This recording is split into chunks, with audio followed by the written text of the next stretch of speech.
गायत्री महामंत्र एक बार मेरे साथ दोहराओ।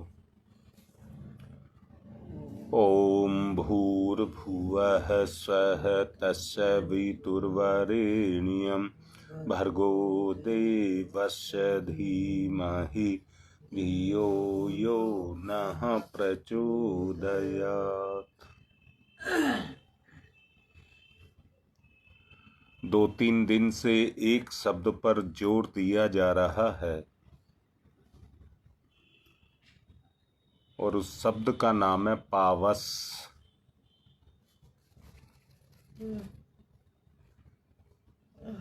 मैंने कल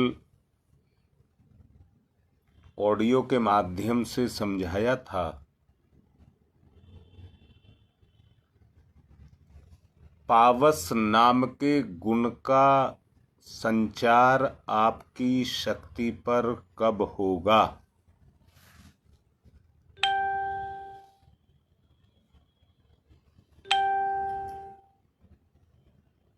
मैंने एक बात कही थी,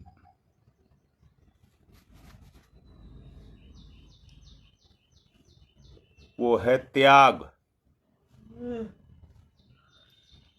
त्याग से मनुष्य में प्रेम आता है। त्याग से मनुष्य में प्रेम आता है। अब त्याग किसका किया जाए? त्याग किया जाए स्वार्थ का।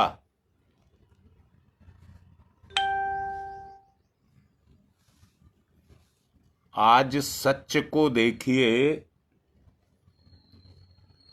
स्वार्थ के कारण हमारा रिश्ता नहीं रह गया है।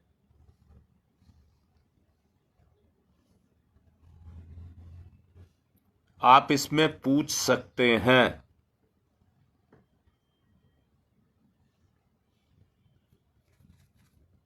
मैं रिश्ते की बात आपसे कर रहा हूं, उस रिश्ते के बारे में आप पूछ सकते हैं। चलो मैं बता ही देता हूं।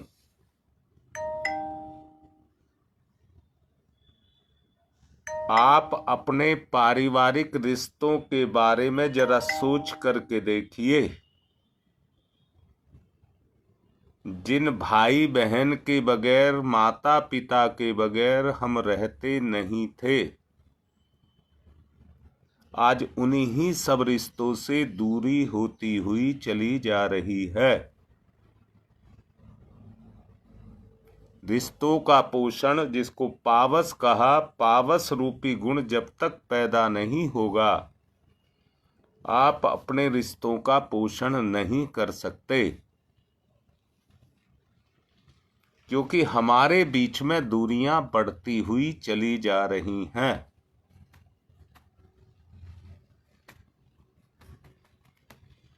भगवान ने भी बड़ा जटिल, सघन, बहुत ही जटिल और सघन जीवन को बनाया है। उसने हमें भटकने के लिए जरा भी जगह नहीं छोड़ी है।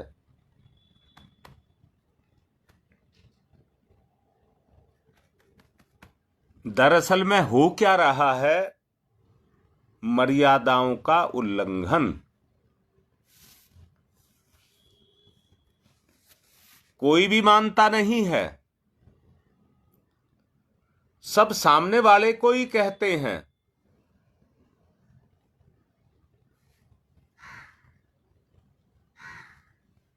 परंतु सत्य यह है कि मर्यादाओं का उल्लंघन हो रहा है।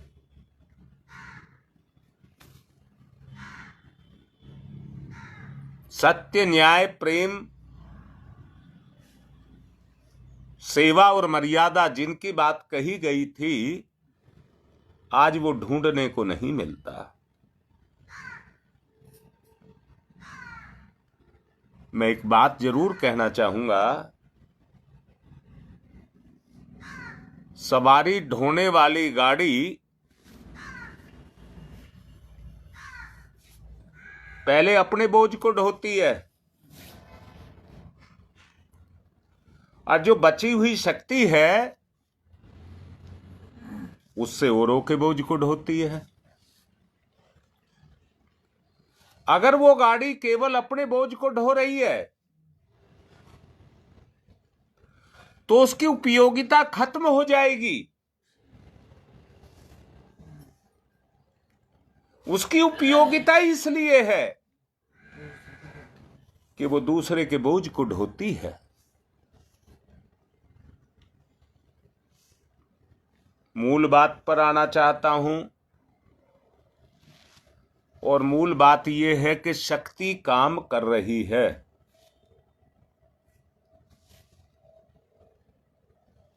जरा एक बात को सब बताओ, ईमानदारी से बताओ, क्या आदमी की आज स्थिति ये पैदा नहीं हो गई कि वो अपना काम भी खुद नहीं कर पाता?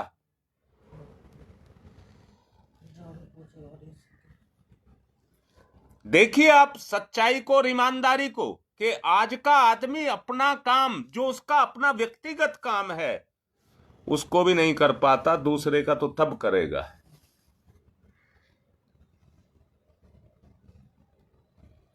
अच्छा, मैं एक बात पूछता हूं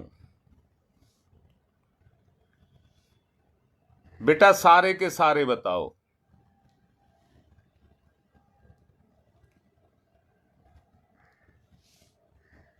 योगेश बोलो बेटा, मैं पूछ रहा हूं, एक बात पूछ रहा हूं। छोटे से बच्चे की तरह अगर आपकी शक्ति इतनी कमजोर हो जाए कि आप अपना शरीर का काम भी ना कर सकें,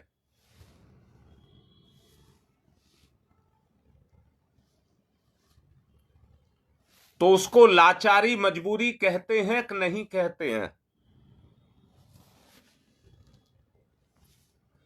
और ऐसे स्वार्थ के समय पर जो अब चल रहा है वातावरण में, समाज में, जो आज की सोच चल रही है,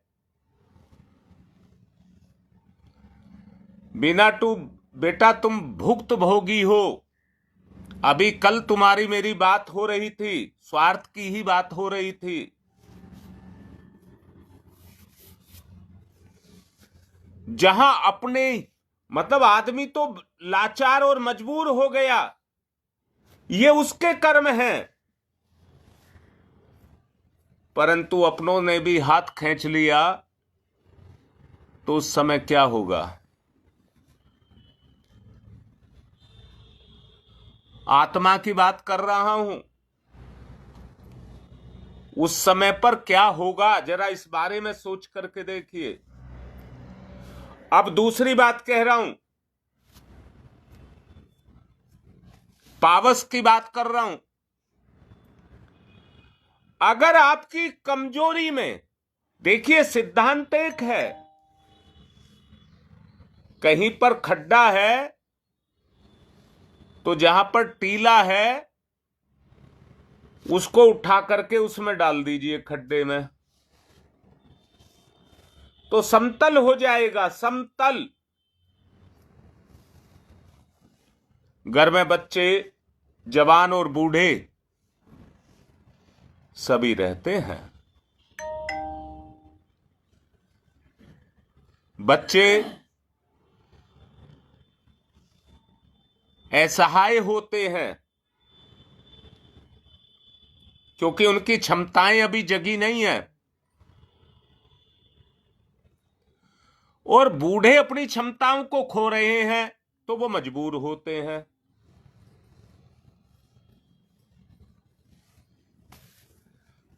जो जवान हैं वो दोनों तरफ पूर्ति करते हैं। स्वार्थ के समय में वो अपने ही बारे में सोचें,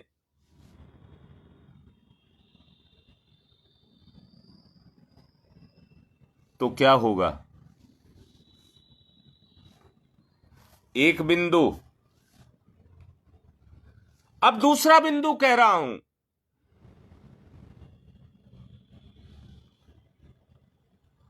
अगर दोनों के बीच में पावस शब्द का जो मैंने गुण बताया है वो है, कैसे है?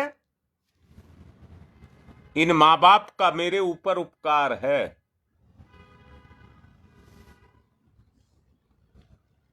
इन्होंने मुझे जन्म दिया है।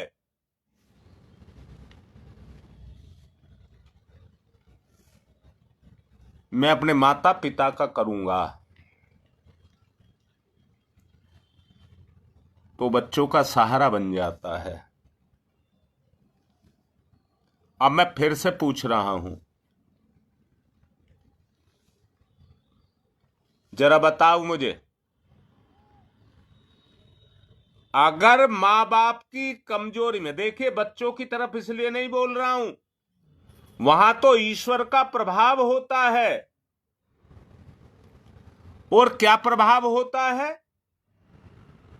उसी को मोह कहते हैं। वहां तो भगवान यानी कि अंतरात्मा मजबूर करती है।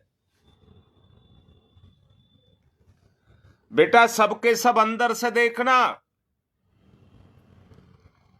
भगवान की आत्मा की शक्ति जीव को बच्चे के रूप में जन्म दे करके मजबूर करती है, परंतु माता पिता की उपेक्षा करती है।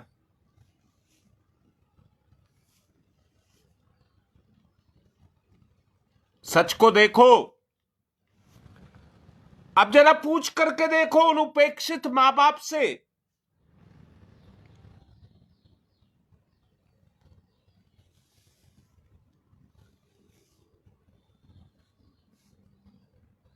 मैं फिर से कह रहा हूं,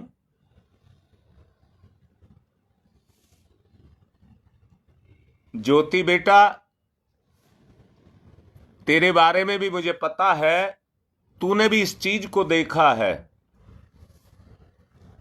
हाँ दोबारा भी बता दूंगा बेटा। सुदेश मान लीजिए तुम बीमार हो गई, बीमारी शक्ति को लगती है। बेटा शरीर में भी जो ताकत है वो शारीरिक शक्ति कहलाती है। उससे आप शरीर के बोझ को ढोते हैं, शरीर की जिम्मेदारियों को पूरा करते हैं।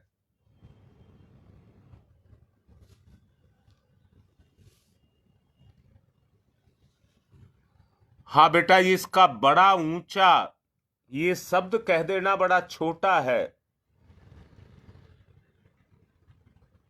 मैं इतने दिन से इसकी अभिव्यक्ति कर रहा हूं,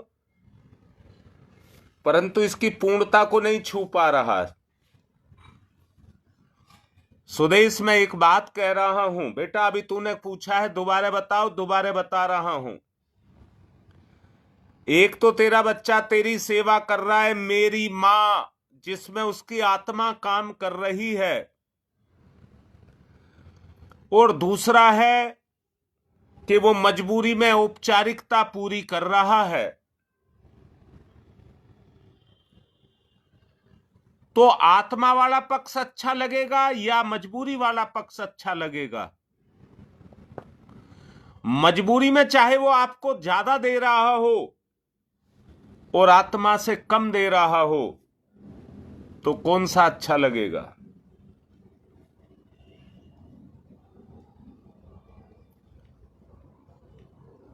इसी शक्ति का नाम है पावस। पावस अर्थात जिसमें पोषण किया जाए। अब तो समझ आ गई बात बेटा? मुझे करना है, मेरा मां है, मेरा पिता है, मेरा भाई है, मेरी बहन है, मेरा अपना है, जिसमें अपनापन हो। ये एक पक्ष बोल रहा हूं बेटा, करने वाले का पक्ष। अब दूसरा पक्ष है जिसका आप कर रहे हैं। अगर उस मजबूरी में, गिरी हुई अवस्था में, शक्तिहीनता में अगर कोई कर रहा है,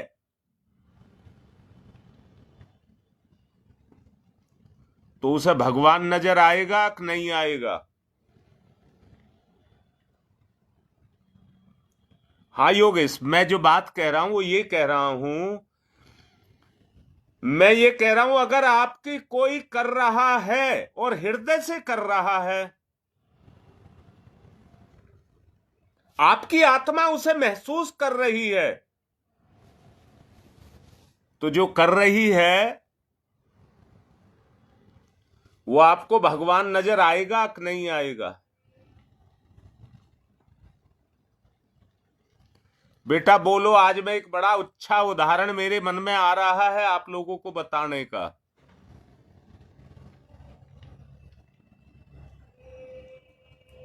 लाडले बेटा सच कह रहा है, इससे श्रेष्ठ कुछ नहीं है जो तुम्हारे जीवन को, जीव को एक मंजिल पर लेकर के जाएगा।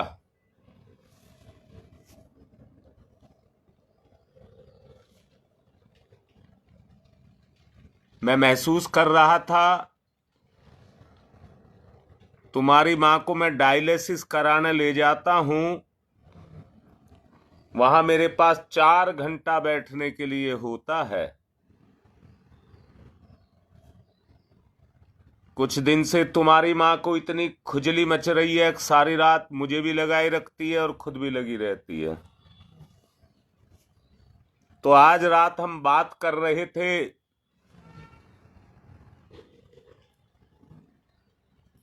तुम्हारी मां बड़ी, आप देख नहीं सकते इतनी लाचार मजबूर हो रही थी खुजाने में। जब इसको खुजाती है, मैं अगर इधर उधर चला गया तो ये कंघा लेकर के अपने शरीर को फाड़ देती है, इसलिए मैं इसका पीछा नहीं छोड़ता हूं। जरा महसूस करो जो मैं बोल रहा हूं। तो ये अपने आप से मुझसे कह रही थी, अगर तुम कहीं चले गए तो मेरा क्या होगा? बेटा मैं अपना उदाहरण तुम्हें समझाने के लिए दे रहा हूं। जो उस वक्त पर काम आता है वो भगवान होता है। उसके अंदर भगवान काम करता है। मैंने अभी कहा है बेटा कि बच्चों को जो माता पिता, विशेष रूप से मां, जिस बच्चे को जन्म देगी उसके लिए अपने जीवन को कुर्बान कर देगी। ये परमात्मा का दबाव है। और आप ये देखिए, हिंसक पशु सबके साथ हिंसा करते हैं, पर जब वही हिंसक पशु मां बनती है तो उसका स्वभाव बदल जाता है। उसका स्वभाव बदल जाता है। परंतु जब हम अपनों को, जिसने मुझे जन्म दिया,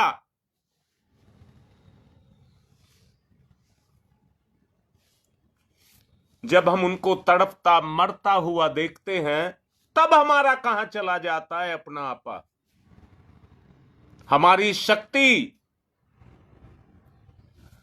और इसका एक बड़ा अच्छा सा मैं बात बता रहा हूं, एक उदाहरण मेरे मन में है देने की, परंतु पहले एक बात बताता हूं। सुख के कारण निष्क्रियता, निष्क्रियता के कारण शॉर्टकट, छोटे रास्ते से, और छोटे रास्ते से स्वार्थ, लूट का माल, ये स्थिति पैदा हो जाती है। ना देने वाला सुखी और ना लेने वाला सुखी।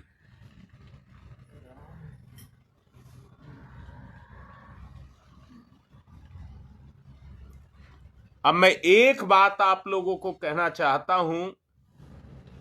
चलिए उससे पहले एक बात बताता हूं। ये आत्मा और परमात्मा का मिलन है, और इस मिलन को जोड़ने वाली शक्ति को ही पावस कहते हैं। जो आत्मा और परमात्मा को मिला दे और व्यक्ति के जीवन में दैवीय गुणों का संचार कर दे।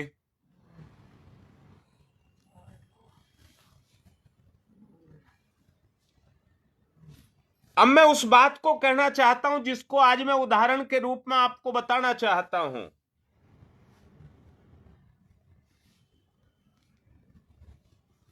नदी पैदा हुई पर्वत पर, नदी पैदा हुई पर्वत पर, सबसे ऊंचा स्थान, पर उसकी आकांक्षा क्या है? नदी की आकांक्षा क्या है?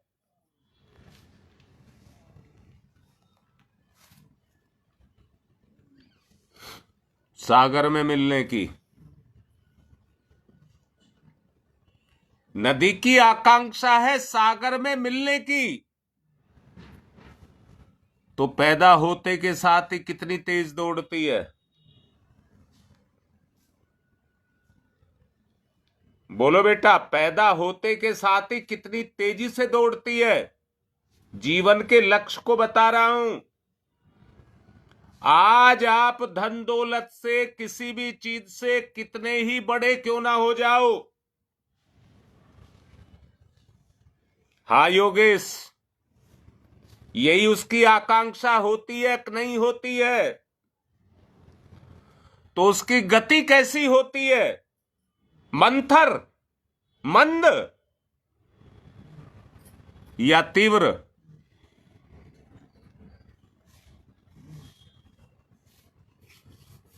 जी बेटा पवन, जो बात समझा रहा हूं उसको बताओ। नदी की आकांक्षा मंद, मंथर या तीव्र कौन सी होती है?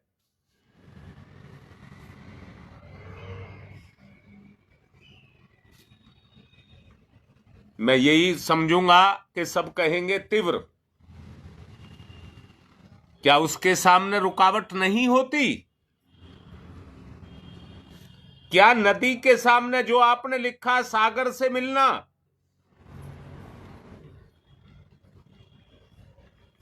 मैं जल्दी से मिल जाऊं, मैं जल्दी से मिल जाऊं,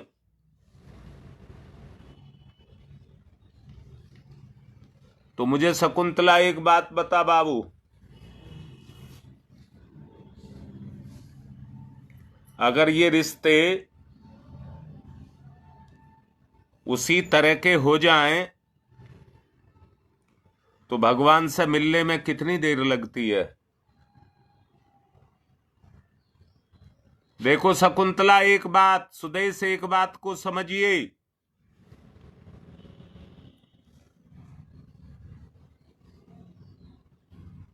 तुमने 3-4 बच्चे पैदा किए हैं, पर हृदय रूपी सागर में मिलाना चाहते हो कि नहीं चाहते? मैंने पिछले दिनों आपको बताया था, अगर आपको याद हो।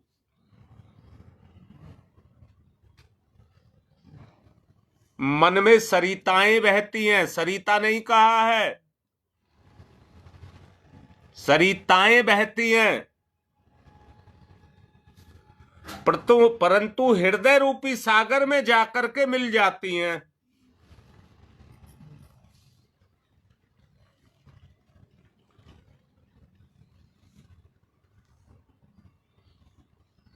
मैं फिर से ये कह रहा हूं,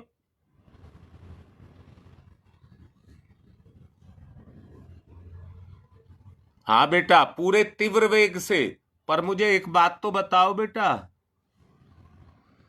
क्या हरेक के सामने अपनी अपनी उलझन नहीं होती? जीवन में रुकावट नहीं होती? बेटा, नदी का पानी का स्रोत ऊपर से पैदा होता है, पर सागर नीचे है।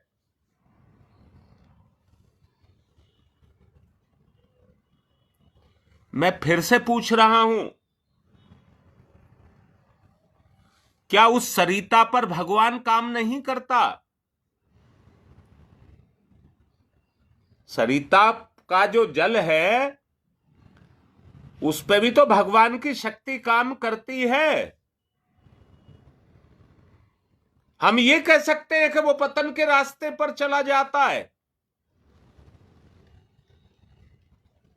जो कहना ठीक नहीं है, जो कहना ठीक नहीं है, वो अपनी जिम्मेदारी से बचने की बात है। इंसान का भगवान से मिलने का रास्ता नीचे की तरफ नहीं, ऊपर की तरफ है। तो हमारे मन में वो आकांक्षा क्यों नहीं, हमारी अंतरात्मा की आकांक्षा क्यों नहीं होती कि मुझे अपने परमात्मा से मिलना है?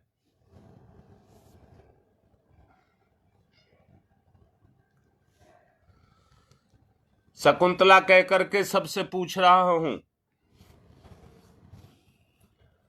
हमारे मां बाप चले गए,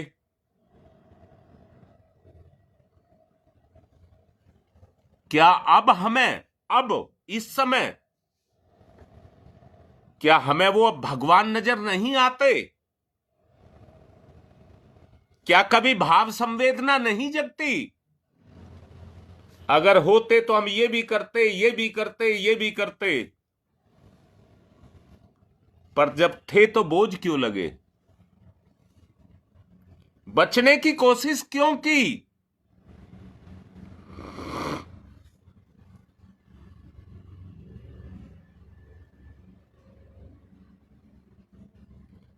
हां योगेश, बिल्कुल ठीक है, पर इंसान की भी तो गति है जो अब कभी हृदय में उठती रहती होगी कि मेरे मां बाप होते तो मैं पता नहीं क्या क्या करता, पर तब थे, तब मती ने ये नहीं किया।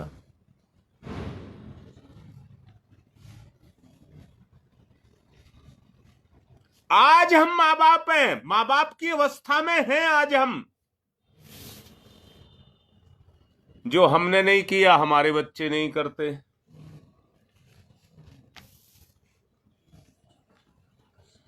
मिलने की प्रबल आकांक्षा आवश्यकता के अनुसार उसके सामने विरोध खड़े करती है, पर पानी उन चट्टानों को काटने की प्रक्रिया शुरू कर देता है जो रुकावट बनती हैं। बेशक उसको अपना रास्ता बदलना पड़े, हर वक्त उस पत्थर पर, उस रुकावट पर अपना प्रहार करता रहता है, प्रहार करता रहता है, और एक दिन उस पत्थर को टूटना ही पड़ता है।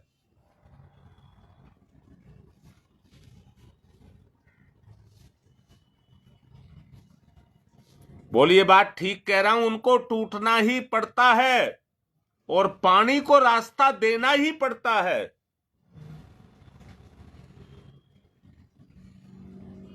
पानी अपनी मजबूरी देख करके घूम करके भी अपनी मंजिल की तरफ जाता है।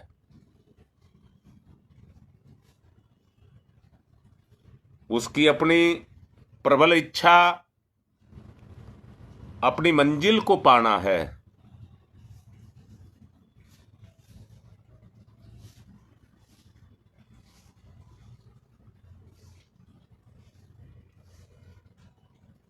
टकराना, कभी गति को निम्न करना, कभी रास्ता बदलना, कभी मंत मंथर होना,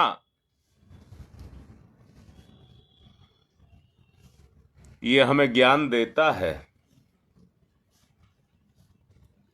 ये हमें उस ज्ञान को देता है।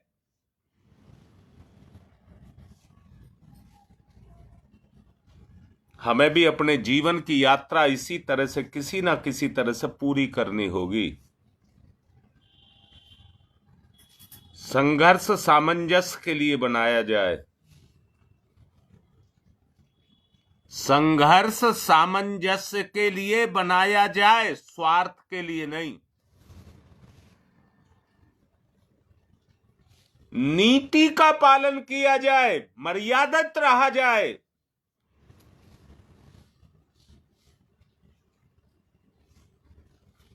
नदी किसी भी कारण से आत्महीनता की ग्रंथि पैदा नहीं होने देती,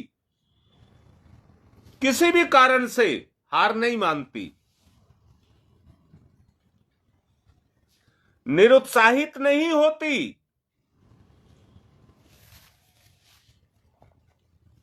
बेटा, यह है उसकी इच्छा शक्ति, और उस इच्छा शक्ति में जो गति है वो उसकी प्रबलता है। अब आप अपने बारे में देखें, मेरी चेतना में अच्छा, मैं पूछता हूं, कल भी कह रहा था, आत्मा और परमात्मा में गुणों के स्तर पर कितना अंतर है?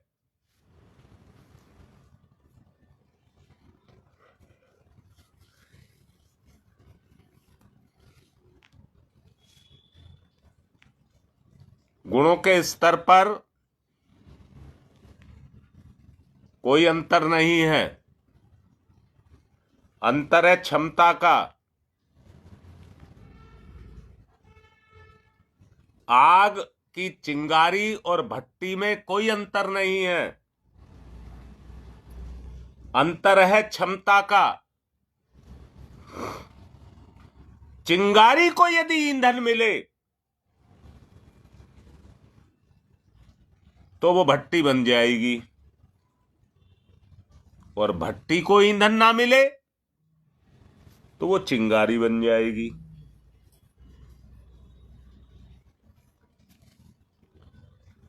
जो सेवा शब्द बताया था, दोबारा बोल रहा हूं,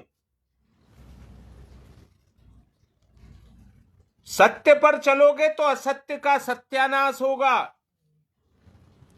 असत्य जलेगा, बिटेगा। देखो बेटा, सच को देखो, आप सच्चाई पर चलोगे तो मैं अब दूसरी तरफ नहीं जा रहा, आपके स्वभाव में निखार आएगा। सत्य के मार्ग पर चलोगे तो आपके स्वभाव में निखार आएगा।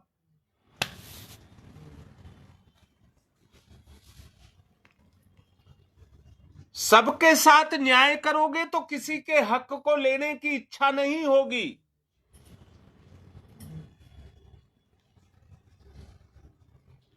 हां पवन, विस्तार का अंतर है, परंतु भट्टी की क्षमता में और चिंगारी की क्षमता में कोई अंतर नहीं है। अंतर है तो चढ़ी हुई राख का अंतर है, जिसने चेतना को निष्क्रिय कर दिया है। दुर्गुणों का प्रभाव हमारे ऊपर चढ़ा है, और आज अवस्था यह पैदा हो गई कि आदमी से अपने शरीर का काम भी नहीं हो रहा, तो दूसरे का कैसे करेगा? दूसरा भी मत कहिए, अपनों का कैसे करेगा?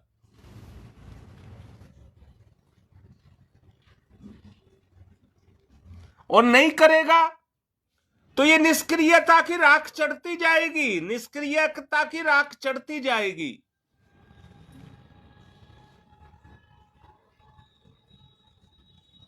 गति मंद, मंथर,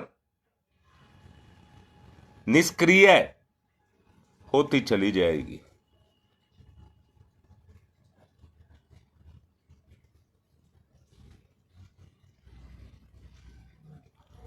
कैसी बात समझ आई?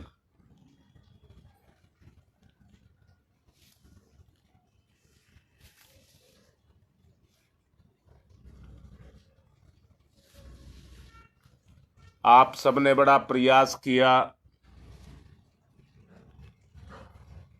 कि हम किसी को नौकर रख लें, एक कोई भी आदमी हम लड़की या पुरुष नौकर रख लें।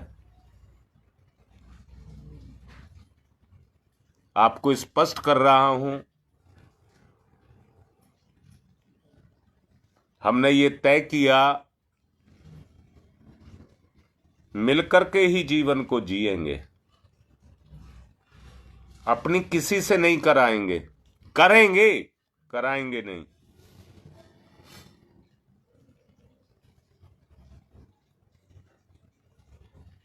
सच को देखो,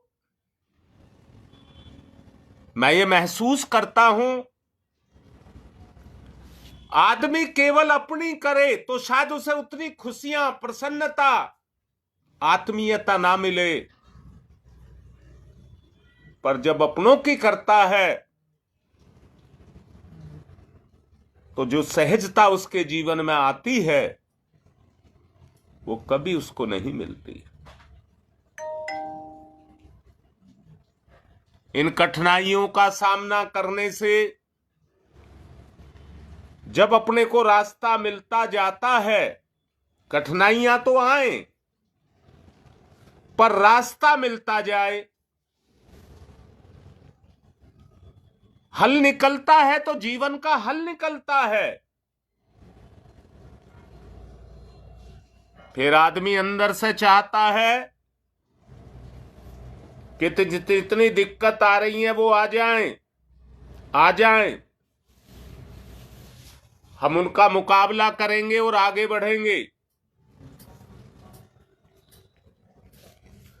और नदी की तरह से दृढ़ इच्छा शक्ति के द्वारा हर आदमी अपने जीवन के रास्ते को निकालने की क्षमता अपने अंदर छुपाए हुए है। इच्छा शक्ति जितनी बलवती होती चली जाएगी, उसका स्वयं का मार्ग भी उतना ही प्रदर्शित होता हुआ चला जाएगा।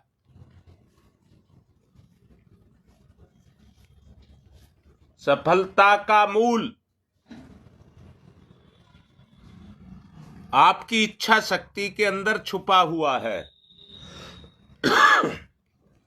आपकी इच्छा शक्ति में आपकी सफलता का मूल छुपा हुआ है।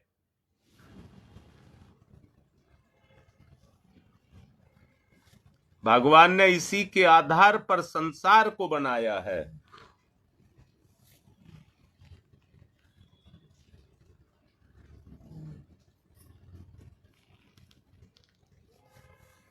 जरा सोचो, महसूस करो, पावस का गुण उभरेगा।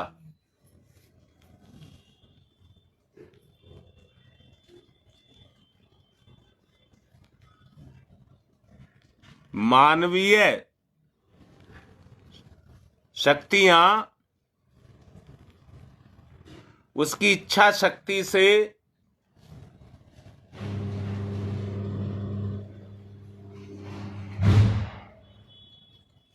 ज्यादा प्रबल होती हैं। मानवीय शक्तियां उसकी इच्छा शक्ति से ज्यादा प्रबल होती हैं।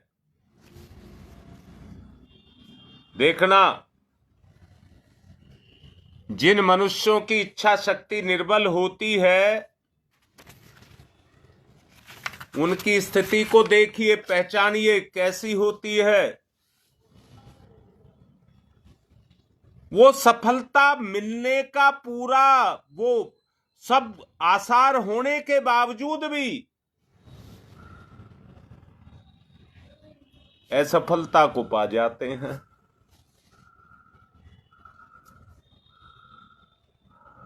क्योंकि मार्ग में आई हुई जो रुकावटें हैं वो उनका विरोध नहीं कर पाते।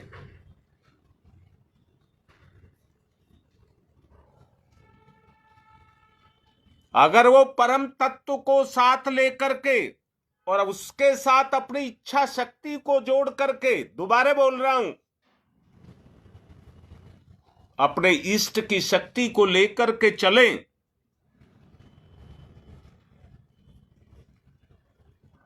तो ना होने वाला काम भी उसका होगा।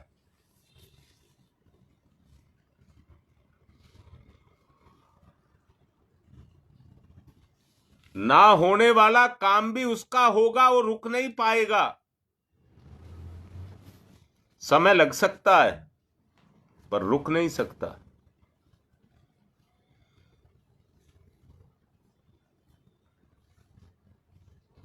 देखो भाई, यहां मैं एक बात कहना चाह रहा हूं, अगर आपको समझ आ रही है। आदमी की अपनी इच्छा शक्ति होती है। देखो बेटा, ठीक से देखिए, आदमी की अपनी इच्छा शक्ति होती है,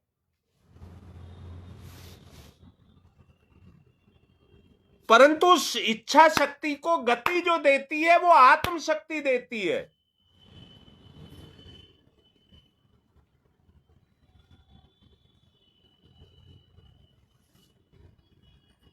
देखो बेटा, अंदर से देखो, हर आदमी की अपनी इच्छा शक्ति होती है,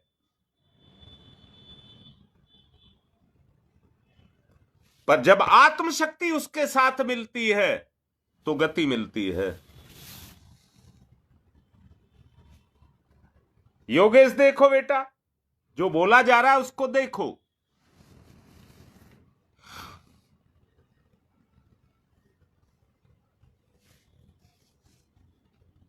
इच्छा शक्ति का अगर अभाव हो जाए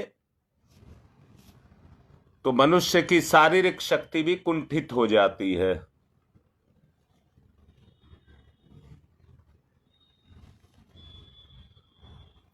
वो अवस्था आज व्यक्ति की संसार में हुई है। इस समय व्यक्ति की यही अवस्था है। और यहां मैं मानता हूं कि हर मां बाप आज मजबूर है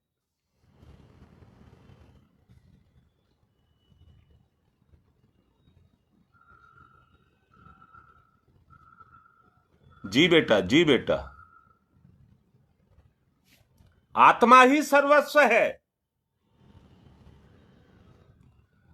पर आत्मा पे तो ये संसार के जितने भी लोभ मोह काम क्रोध, 3 बताए थे कल, वासना तृष्णा और अहंकार, इनकी परत चढ़ी हुई है।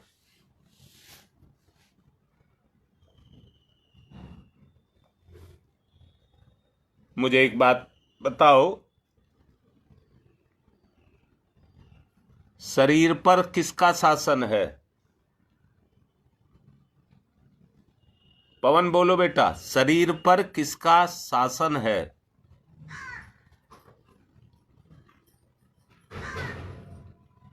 जी जी जी, मैंने शासन पूछा है बेटा। इसी इच्छा शक्ति का शासन मन पर होता है। मन शरीर पर राज करता है।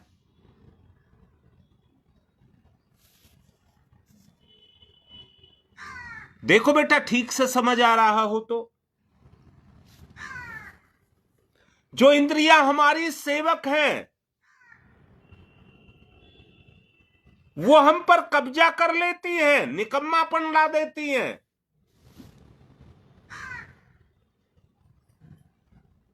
हाँ बेटा, मैं देखना ठीक से, इसको कहे शासन करना, शरीर पर शासन करना।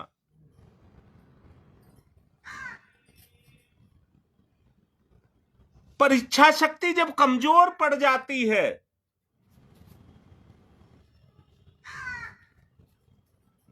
बेटा, इंद्रियों का कार्य है शरीर के कार्य करना।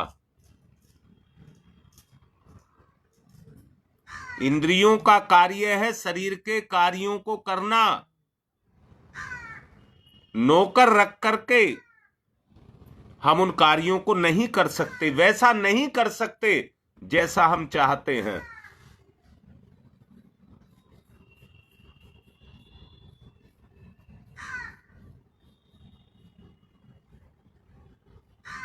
देख बेटा पवन, मैं जो बात कह रहा हूं अंदर से देखो, जिस काम को जैसा तुम अपने हाथ से कर सकते हो दूसरे को ज्ञान देकर के भी आप नहीं करा सकते।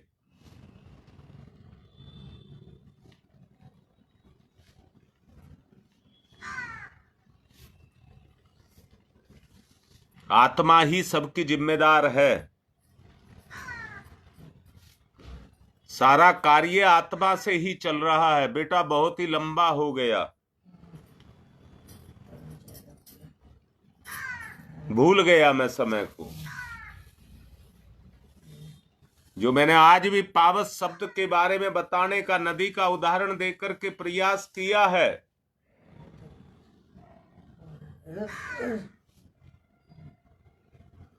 हम सबके बीच में ऐसा संबंध बन जाए कि हमें किसी का अभाव ना हो।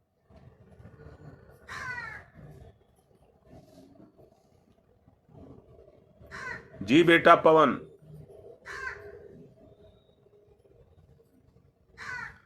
जो बातें कही हैं वो केवल ज्ञान की नहीं है ना, ज्ञान मत कहना उसको, उनको व्यवहार में लाना, उनको कर्म करना उनके द्वारा। मैंने पिछले दिनों 2 दिन पहले बोला था, व्यवहार से ही स्वभाव बनता है।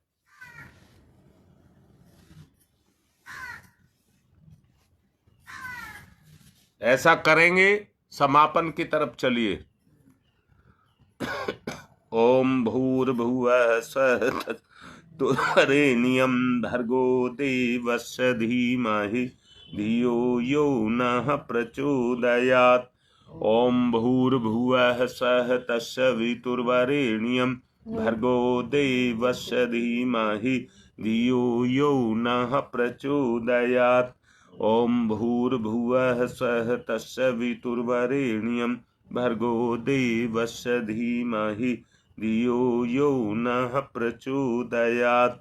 ओम भूर्भुवः स्वः तत्सवितुर्वरेण्यं भर्गो देवस्य धीमहि धियो यो नः प्रचोदयात्। ओम भूर्भुवः स्वः तत्सवितुर्वरेण्यं भर्गो देवस्य धीमहि धियो यो नः प्रचोदयात्। ओम भूर्भुवः स्वः तत्सवितुर्वरेण्यं भर्गो देवस्य धीमहि धियो यो नः प्रचोदयात्। ओम भूर्भुवः स्वः तत्सवितुर्वरेण्यं भर्गो देवस्य धीमहि धियो यो नः प्रचोदयात्। ओम भूर्भुवः स्वः तत्सवितुर्वरेण्यं भर्गो देवस्य धीमहि धियो यो नः प्रचोदयात्। ओम भूर्भुवः स्वः तत्सवितुर्वरेण्यं भर्गो देवस्य धीमहि धियो यो नः प्रचोदयात्। ओम भूर्भुवः स्वः तत्सवितुर्वरेण्यं भर्गो देवस्य धीमहि धियो यो नः प्रचोदयात्। ओम भूर्भुवः स्वः तत्सवितुर्वरेण्यं भर्गो देवस्य धीमहि धियो यो नः प्रचोदयात्। ओम भूर्भुवः स्वः तत्सवितुर्वरेण्यं भर्गो देवस्य धीमहि धियो यो नः प्रचोदयात्। ओम तमसो मा ज्योतिर्गमय, तमसो मा ज्योतिर्गमय, तमसो मा ज्योतिर्गमय, असतो मा सद्गमय, असतो मा सद्गमय, असतो मा सद्गमय। मृत्योर्मामृतं गमय,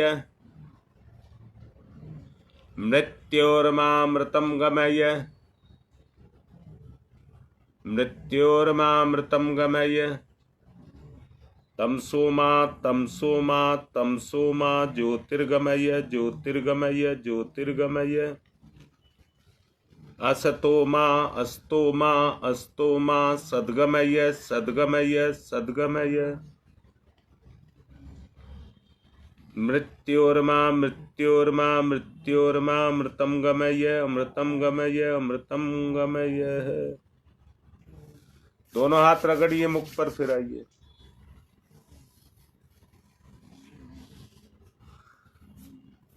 नया जीवन, नया संकल्प, नया जीवन, नई गति।